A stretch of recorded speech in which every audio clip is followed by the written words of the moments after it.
સંતનું વચન એ ક્યારે મિથ્યા ન હોઈ શકે, ધ્યાન દેના. પણ ક્યારેક આપણને સંતના વચનમાં ભરોસો બેસતો નથી, એટલે આ તકલીફ થઈ છે.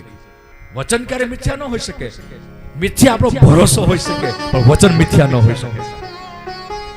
વચન આપી દીધું અને એ પ્રમાણે દેવર્ષિ નારદ સીધા જ્ઞાન ને વૈરાગ્ય જ્યાં સુતા હતા ત્યાં આવીને કર્ણની અંદર વેદનો ઘોષ કર્યો છે, વેદ મંત્રનો નાદ કર્યો.